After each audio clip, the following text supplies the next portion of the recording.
Welcome to this program, which will cover the subjects of priming, mixing, spraying and curing, showing current technology and methods.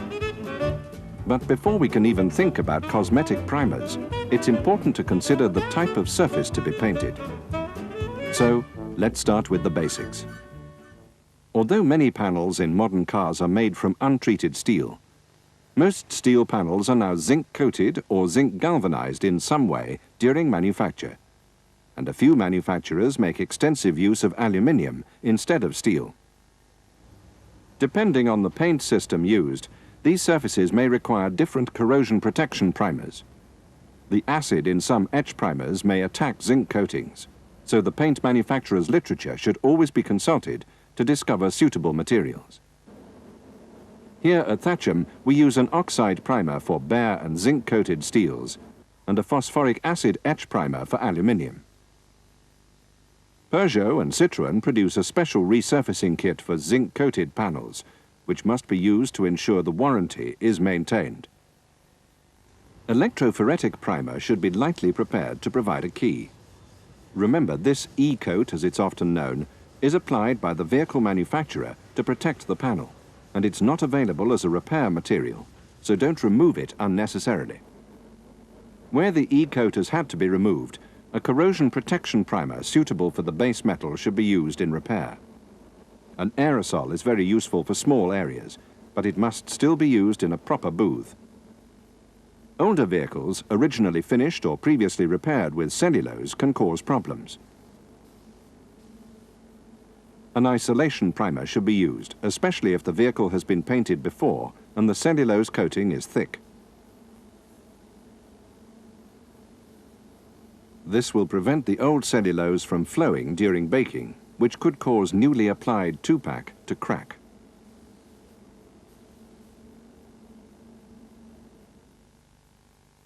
Thermoplastic acrylics are no longer in common use, but may be found on older Vauxhalls and Rovers, and more recently on Jaguars and Rolls-Royces. They're used for straight color and metallic finishes.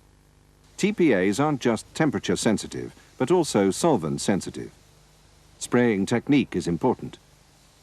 Care must be taken to avoid applying too much paint in one operation, thus allowing solvent evaporation to occur rather than having a build-up of solvent in contact with the TPA base material.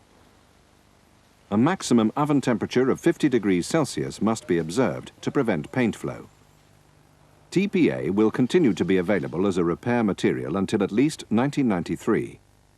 If it cannot be obtained, then an isolation primer followed by a standard 2-pack material should be used. Thermosetting acrylics, TSAs, are frequently used by vehicle manufacturers, especially for metallic finishes. They can be overcoated without difficulty.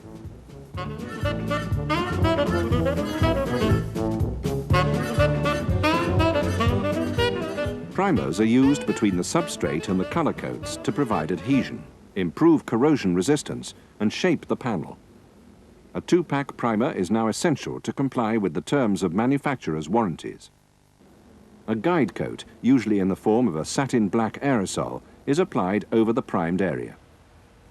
This ensures that every part of the surface is rubbed down, which is essential for achieving a totally smooth surface.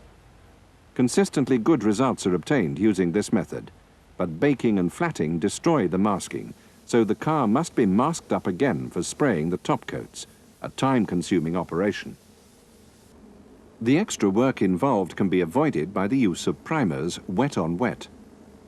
These are best used on bolt-on panels in perfect condition or on interior panels. The 2 wet-on-wet primer coats can be applied directly onto the substrate, followed after 10 minutes flash-off by the top coats. However, any imperfections in the surfaces to be primed, or any dirt inclusions in the primer, will show through the final finish. The problem of very visible sanding marks can be overcome using a combination of brush-on primer and wet-on-wet. A standard 2-pack primer is brushed on over the oxide primer without thinning, so it will give a high build. Curing overnight saves on both booth time and energy costs. Next morning, the primer is flatted. This may take slightly longer than usual due to the thickness of the primer. If an excessive amount of primer is necessary to achieve coverage, then obviously a filler must be used. Any bare metal revealed during flatting must be recoated with the oxide primer. The operation is completed with the application of 2 coats of wet-on-wet primer and 2 colour coats.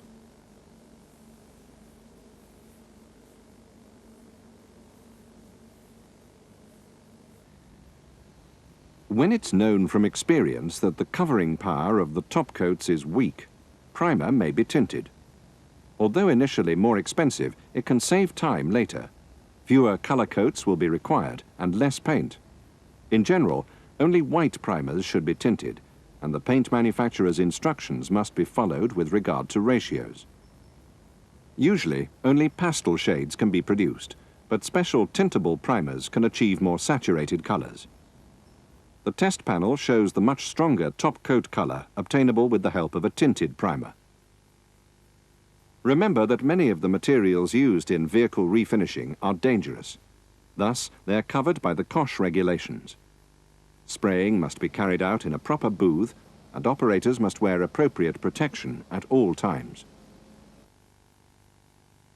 Sealing is a subject in itself and is covered by a separate programme. Modern urethane sealers don't suffer from problems such as drag or sag. Sealing usually takes place after the primer has been flatted and is followed by the application of stone chip coats. When using wet-on-wet primer, any sealer and stone chip required must be applied before starting the wet-on-wet process.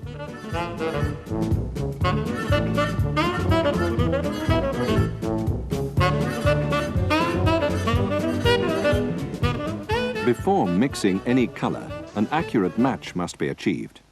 Remember when using the colour swatch to check side and face tones, and always ask for a second opinion.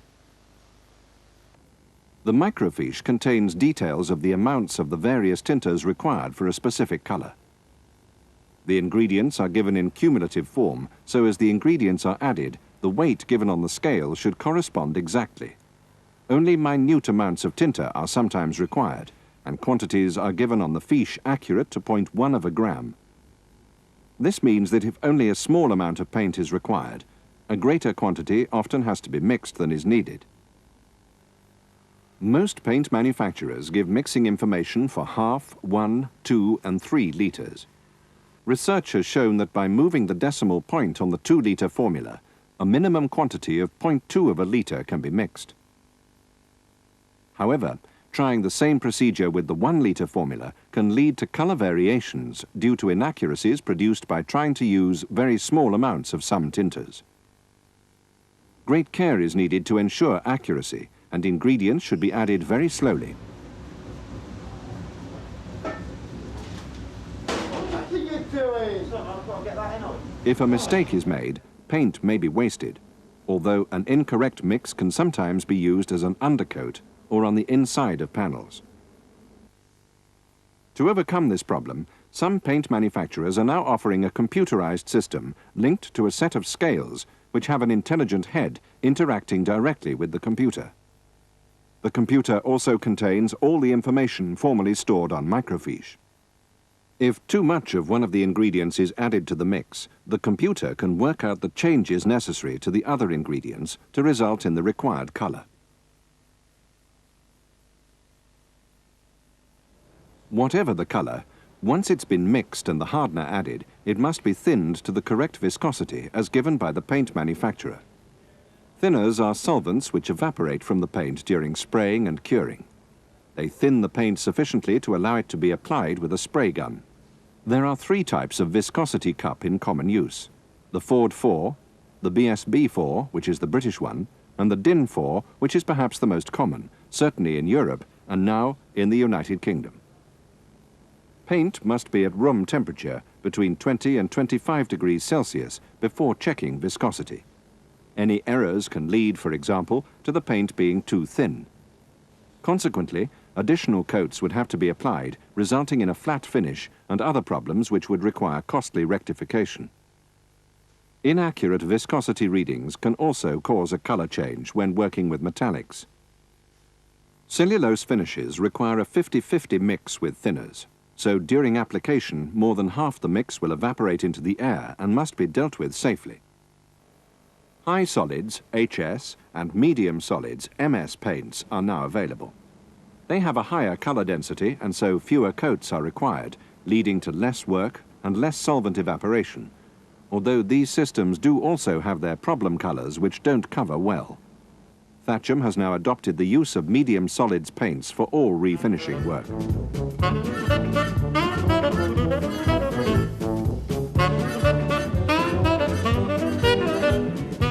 There are two types of spray gun in common use: the suction feed gun, which is often considered to be the better balanced, and the gravity feed gun. This is more efficient and is better for heavy materials and for controlling the application of metallic. However, the choice is largely a matter of personal preference. Standard paint guns use high pressure to produce finely atomized paint molecules, which result in a high-quality finish. However, some research has shown that up to 65% of the paint may be wasted in overspray, as can be seen if the booth extractor is switched off. Environmental legislation in the United States of America has hastened the development of high-volume, low-pressure, or HVLP guns. These deposit more paint on the vehicle, resulting in material savings of up to 50% and a corresponding advantage to the environment. In the United Kingdom, HVLP guns are usually considered to offer insufficient quality for top coats, so their use is restricted to priming, stone chip, and commercial vehicles, where the standard of finish is sometimes considered not to be so important, and material savings are more obvious. Before starting to spray, any gun must be properly set up. Air pressure should be adjusted according to the paint manufacturer's instructions. A pressure gauge should be used at the gun so that any pressure loss from long air lines or breathing apparatus is taken into account. Fan width should be set to suit the size of the job.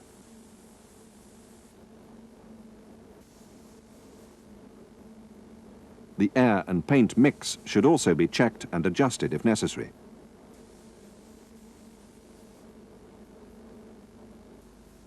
The gun should be held at right angles to the workpiece at a distance of 15 to 20 centimeters. This distance must be constantly maintained, so the painter should use a long arm movement rather than a short wrist action. The gun must also be moved at a constant speed. Triggering is a useful technique when painting a large area, where one set of gun passes will overlap another at the ends.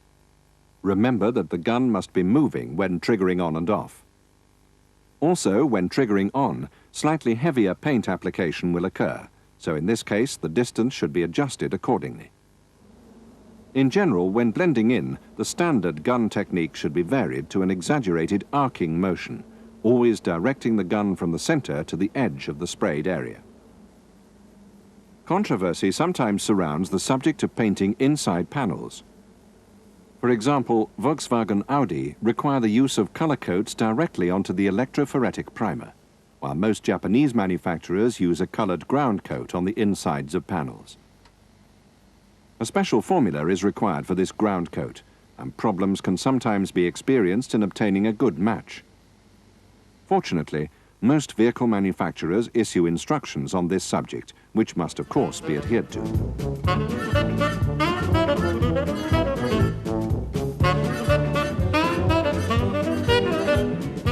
Most modern body shops incorporate a combination spray booth and oven, which has generally been regarded as being the most cost and space-effective solution to curing. Many repairers are now taking advantage of the time savings which can be achieved using infrared. There are a variety of small infrared units on the market for handheld or stand use. These can save tying up the main oven to cure a small or medium-sized area, as well as saving on the oven running costs. Infrared arches are also available, which can be installed inside a paint booth. They offer reduced curing times, 5 to 10 minutes with 2-pack materials, and reduced energy consumption over a traditional oven, at least half when curing a whole car, and correspondingly more for individual panels. As with all infrared heaters, it's only necessary to cure the area which has been repainted. However, the insides of panels and bodies aren't so easily dealt with by infrared, which only affects what it's pointed at directly, although this also means that energy isn't wasted heating the surrounding air. It's worth noting that an infrared arch installation can incur substantial investment, especially as a three-phase power supply will be required. Another method of generating savings during curing is the use of accelerating additives in the paint. Most of the paint manufacturers produce a fast-acting hardener. However, these should only be applied to small repaired areas because their use can result in a slight reduction in the gloss finish. They should always be air-dried at low temperatures. This program has explored various processes of interest to the vehicle refinisher. However, it should be remembered that Thatcham paint times for exterior panels have been based on the use of a fully dry flatted system using 3 coats of primer, 3 top coats, and when using base coat and clear, 3 lacquer coats with 5 minutes flash-off between each coat. Now that Thatcham has adopted the use of medium solids paint, each Thatcham single panel time or combination will be reduced by approximately 0.4 of an hour to take into account the reduction in the number of coats required. It's also worth noting that a Thatcham time for straight colour is increased when using base coat and clear to allow for lacquer coats, and a further increase is made for metallic base coat and clear finishes to cover blending in on adjacent panels. If you would like further information about the topics covered in this program, Thatcham offers a wide range of paint courses at our purpose-built, award-winning training centre. We have also produced a number of publications and other video programs about painting and other body repair subjects. Put me